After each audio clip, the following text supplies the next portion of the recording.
இத்தகைய திருத்தூதர் பேதுரு எழுதிய முதல் திருமுகம் 3ஆம் அதிகாரத்துல, உங்கள் உள்ளத்தில் கிறிஸ்துவை ஆண்டவராக கொண்டு அவரை தூயவரென போற்றுங்கள். நீங்கள் எதிர்நோக்கி இருப்பதை குறித்து யாராவது விளக்கம் கேட்டால் விடையளிக்க நீங்கள் எப்பொழுதும் ஆயத்தமாய் இருங்கள்.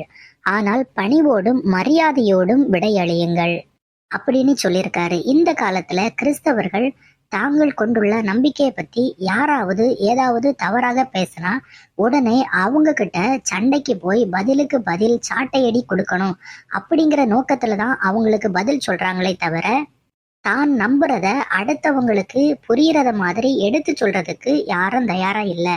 ஆனா இந்த வசனத்துல பேதுரு அழகா சொல்லியிருக்காரு.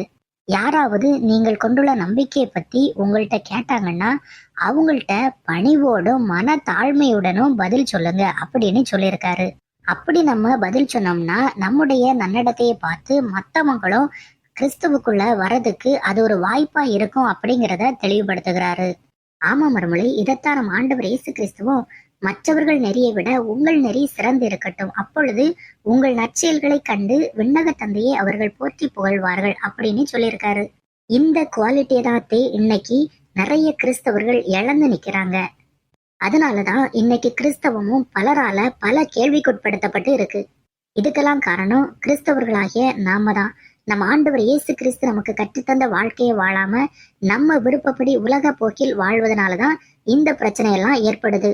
இனியாவது சிந்தித்து ஒவ்வொரு கிறிஸ்தவரும் தங்களுடைய வாழ்க்கையில மாற்றத்தை கொண்டு வாங்க. அதன் மூலமா நம்ம ஆண்டவர் இயேசு கிறிஸ்து வழியா தந்தையாம் கடவுள் ஏற்பாடு செஞ்சிருக்கக்கூடிய நிலை வாழ்வை உரிமையாக்கி கொள்ளுங்க.